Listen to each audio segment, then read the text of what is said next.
अगला कॉन्सेप्ट जो मैं पढ़ाना पसंद करती हूं इसके साथ वो होता है ओन, अपॉन और ऑन टू। इसमें अगर हम हिंदी मीनिंग पे चलें तो ओन होता है किसी चीज पर, अपॉन होता है किसी चीज के ऊपर से, किसी चीज के ऊपर से, और इनटू होता है किसी चीज के ऊपर ही। वो तो मेरे सर पे ही बैठ गया, ऑन टू। इंग्लिश तो यार सर के ऊपर से जा रही है। अपॉन, बेंच पर बैठा हूं बहुत देर से, पांव सुन हो गए हैं बैठे बैठे, ओन। समझे? तो इंग्लिश में अगर हम दें तो ओन कह रहा है स्टेबल पोजीशन दिखाऊंगा, अपॉन कह रहा है मोशन को दिखाऊंगा, और ऑन टू भी कह रहा है स्टेबल दिखाऊंगा पर मोशन के बाद।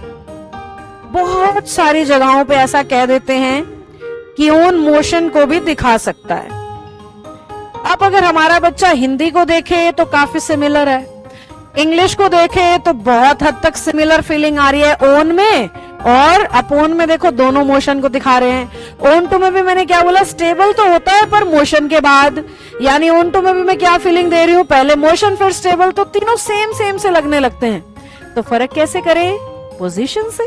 आओ, आपने फर्क करना है इस तरीके से कि जब किसी चीज के सरफेस एरिया पर किसी दूसरी चीज की पोजीशन दिखा रहे हो, चाहे स्टेबल चाहे मोशन, आंसर ऑन होगा जब तक वो दोनों चीजें एक दूसरे को छू रही हैं। जब तक वो दोनों चीजें एक दूसरे को छू रही हैं, चाहे वो स्टेबल हैं चाहे वो मोशन है। आप अपने घर की छत पे वॉक कर रहे हो, ऑन द रूफ होगा, भले ही आप छत पे वॉक कर रहे हो। क्यों होगा ऑन द रूफ? क्योंकि आपके पांव छत को छू रहे हैं हर बार। आप हवा में भूत की तरह नहीं चल रहे या उड़ रहे हो पक्षी की तरह, है ना?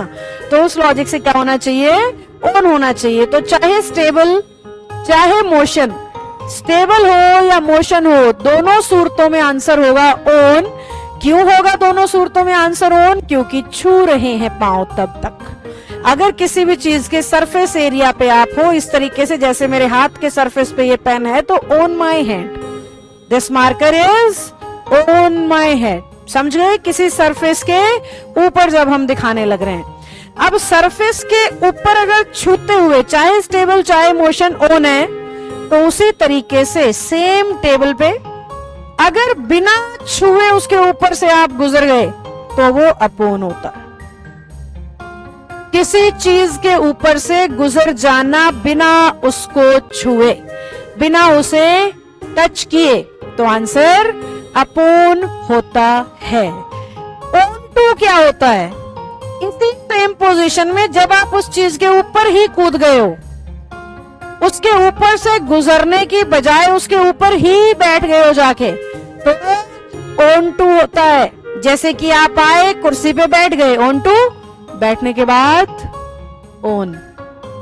समझे? अभी मैंने कहा था कुछ लोगों के सर के ऊपर से इंग्लिश जा रही होती है, अपॉन, बिना छुए गुजर रही है, वो गई वो गई वो गई, पकड़ नहीं पाए हम, तो उस सूरत में क्या होता है? अपॉन होता है। अब हम ऑन अपॉन ऑन टू पे आ चुके हैं, तो फटाफट से बताओ, किसी कुर्सी पे बैठे हो आप, बेड पे लेटे हो आप, फ्लोर पे खड़े हो आप, बेंच के ऊपर, चेयर के ऊपर खड़े हो, बैठे हो, कुछ भी कर रहे हो, सब ऑन है। अगर आप उसी चेयर के ऊपर इधर से उधर कूद के करतब दिखा रहे हो, देख बिना कुर्सी छुए कूद जाऊंगा ऊपर से, तो वो अपॉन है। अगर आप कूद के कुर्सी के ऊपर ही खड़े हो गए हो तो ऑन टू हो जाएगा। जल्दी से बताएं अगर बात समझ आ गई है तो। मैंने कहा he jumped dash the wall and went inside the building.